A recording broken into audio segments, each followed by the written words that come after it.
할렐루야. 평안한 하루 되시기를 축복합니다.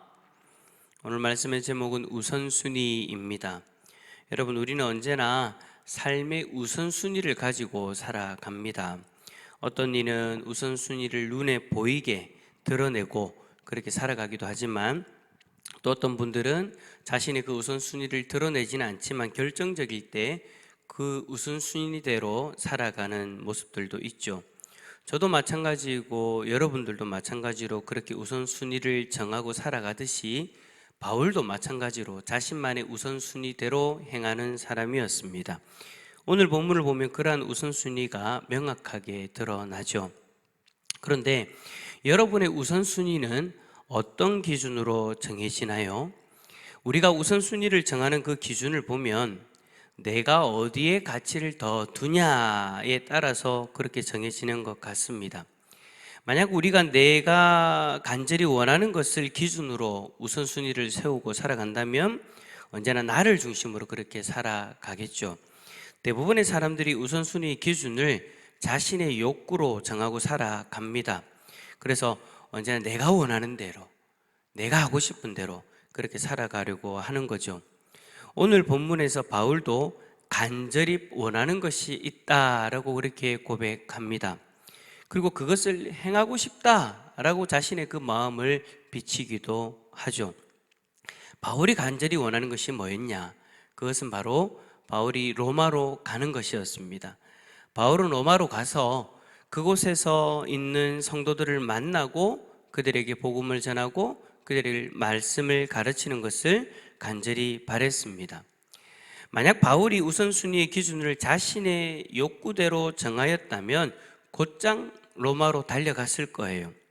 그만큼 바울은 로마에 가는 것을 원하였습니다. 하지만 바울은 그 계획을 실행하지 못하죠. 바울은 이 바람을 이루기 위해서 실제로 로마 방문의 계획을 여러 번 세웠지만 여러 차례 그 계획이 무산되는 것을 우리는 성경을 통해 보게 됩니다. 그래서 22절에 보시면 너희에게 가려 하던 것이 여러 번 막혔다라고까지 그렇게 표현을 하고 있는 거예요. 만약 자신이 원하는 것을 우선순위 1번으로 여기었던 바울이었다면 당연히 제일 먼저 로마로 달려갔을 겁니다. 하지만 바울의 우선순위 기준은 언제나 자신이 아니었어요. 이번에도 바울은 간절히 로마로 가는 것을 바랬지만 그 계획을 뒤로 한 채 예루살렘으로 간다라고 그렇게 이야기합니다. 자신이 간절히 바라는 것을 뒤로 한 채 더 중요하게 여긴 일이 무엇이었을까요? 우리 25절 말씀 한번 읽어볼까요? 25절입니다. 시작. 그러나 이제는 섬기는 일로 예루살렘에 가노니. 아멘.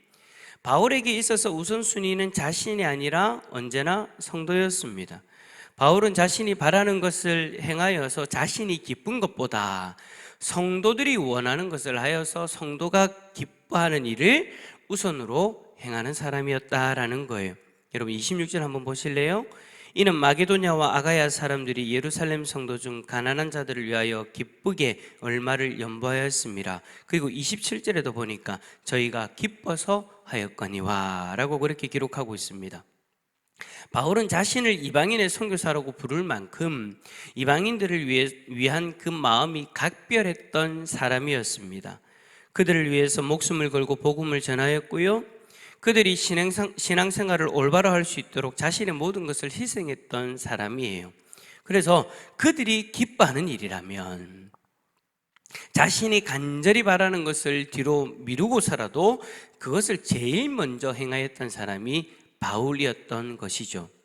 마게도냐와 아가야 성도들이 기뻐하며 바울에게 부탁한 것이 뭐냐? 그들의 연보를 예루살렘 성도들에게 가져다 주는 것이었습니다. 그들이 바울에게서 복음을 받고 바울에게서 신앙교육을 받았을까요? 그들도 바울처럼 우선순위를 자신들의 욕구에 두지 않았습니다. 그들도 바울처럼 자신이 아니라 다른 이들을 위한 것을 우선으로 행하였던 사람들이었어요. 그들이 연보를 하여서 예루살렘으로 그 연보를 보내었다라고 하지만 우리가 잘 알고 있듯이 당시의 초대교회 성도들은 엄청난 박해로 인하여서 심적으로 경제적으로 참 많이 힘들어했던 시간들을 보내었습니다.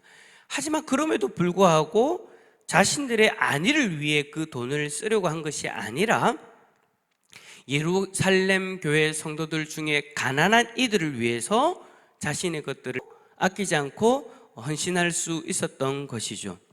그들이 이렇게까지 할 수 있었던 이유는 자신들은 이스라엘에게 빚진 자다라는 그런 생각을 가졌기 때문이었습니다. 이 빚이 뭡니까? 바로 복음의 빚을 이야기하는 것이죠. 그들은 영적인 것을 빚진 자로서 육적인 것으로 이스라엘 성도들을 섬기는 것이 자신들의 안위를 위하는 것보다 더 나은 것이다, 더 중요한 것이다 라고 그렇게 생각했던 것입니다. 바울은 이들의 이 마음을 잘 알고 있기에 자신이 원하는 것을 뒤로 한 채 성도들의 연보를 들고 예루살렘으로 향하였던 거예요. 바울이 이렇게까지 할 수 있었던 이유는 성도들의 이 마음이 바울의 마음과 동일했던 것이었기 때문입니다. 바울은 언제나 자신을 복음의 빚진 자로서 그렇게 고백했지 않습니까? 그는 자신이 진 그 복음의 빚을 갚기 위해서 평생을 이방인의 선교사로서 살았던 것이죠. 그렇기에 언제나 우선순위에 자신이 하고 싶은 일은 성도들을 위한 그 일에 밀려서 나중에 하게 되었던 겁니다. 그런데 여러분, 이방인의 선교사로서 살아가는 이 삶은 누구의 뜻이었습니까? 이방인의 선교사로서 살아가는 이 삶 또한 자신의 뜻이 아니라 바로 주님의 뜻이었죠. 바울을 이방인 선교사로서 부르신 분은 바로 예수 그리스도이셨습니다. 예수님은 특별히 이방인의 선교사로서 그를 부르셨고 그를 인도하셨어요.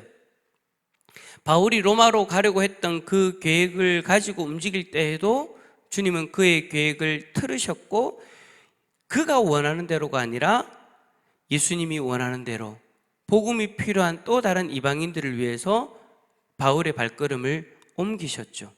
그럴 때마다 바울은 그 주님의 뜻에 기쁨으로 순종하였습니다. 여러분, 바울의 우선순위를 한번 정리해 보면 이렇습니다. 1번은 예수님의 뜻, 2번은 성도들의 기쁨, 3번이 뭘까요? 3번은 뭔지를 모르겠어요. 그런데 제일 마지막이 뭐냐? 자신의 뜻이었다라는 거예요. 언제나 자신이 간절히 원하는 것을 뒤로 한 채 주님의 뜻과 성도들의 기쁨을 위해 살아갔던 바울의 모습이었습니다. 여러분, 이 모습이 주님의 제자로서 이 땅 가운데 살아가는 우리들의 모습이 되어야 되지 않겠습니까? 예수님을 따르는 삶이 저와 여러분의 삶이라면 우리의 우선순위 1번은 언제나 주님의 뜻이 되어야 할 것입니다. 그리고 이웃을 사랑하라고 하신 주님의 명령에 순종하는 삶으로서 언제나 이웃의 기쁨을 위해, 성도의 기쁨을 위해 자신을 희생할 수 있어야 하겠죠. 사랑하는 성도 여러분, 그리스도인은 더 이상 내가 원하는 것을 우선순위 1번으로 두고 살아가는 존재가 아니다라는 것 여러분 꼭 기억하시기를 바랍니다. 바울과 같이 주님의 뜻을 위해서 그리고 성도들의 기쁨을 위해서 그렇게 살아가는 주님의 제자들이 다 되어질 수 있기를 예수 그리스도 이름으로 축원합니다.